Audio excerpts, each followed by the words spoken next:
Le monde, pour moi, c'est une jungle. Donc, quelque part, si c'est une jungle, c'est dire il faut mettre ses capacités pour pouvoir survivre. Sinon, tu dépendras de l'autre, ou sinon, tu vivras même pas. Moi, quand tu tombes, tu te relèves et tu remarches, ben, tu restes là. Donc, c'est un peu la même équivalence.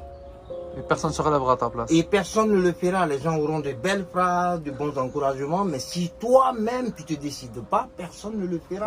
C'est comme le jugement. Moi c'est Aïssa, l'Africain, justement parce que ça, je dis, c'est humble demeure parce que en fait c'est le lieu de repos. Donc, Les jeunes de se donner une sécurité en fait.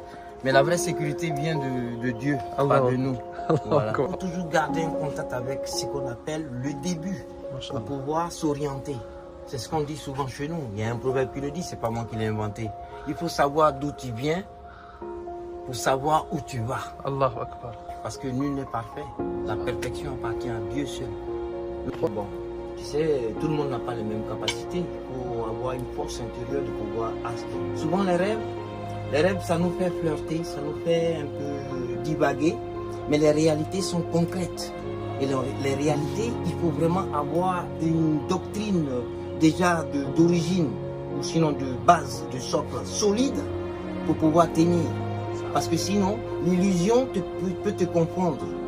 Et quand l'illusion te confond, bon, ben, si tu n'as pas vraiment une force de te relever, comme qui nous attend tous, c'est pareil. Et du coup, vu que parce que bon, pour vivre, faut manger. Pour manger, des fois, il faut travailler. Et vu ta situation, comment tu fais pour t'en sortir? Est-ce que tu as essayé de frapper à des portes? Oui, tu frappes à différentes portes, essayer de travailler, de collaborer, soit par exemple chercher le moyen, si administrativement tu n'as pas les réquisites, c'est-à-dire les conditions pour pouvoir te défendre face aux dossiers administratifs qui t'attendent.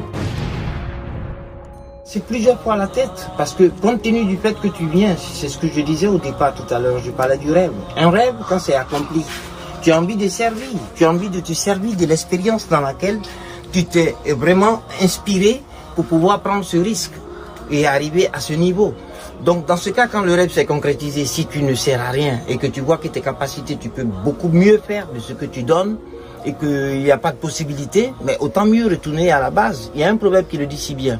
Si tu ne peux pas sauter le mur, recule pour mieux sauter. Allahu Akbar, Masha'Allah. Mais c'est toujours mieux de retourner à la base originale, c'est-à-dire d'où tu viens, pour pouvoir apporter cette expérience aux plus jeunes. Parce que toujours, c'est ce que je disais tout à l'heure dans le contexte, de passer l'héritage à la génération suivante.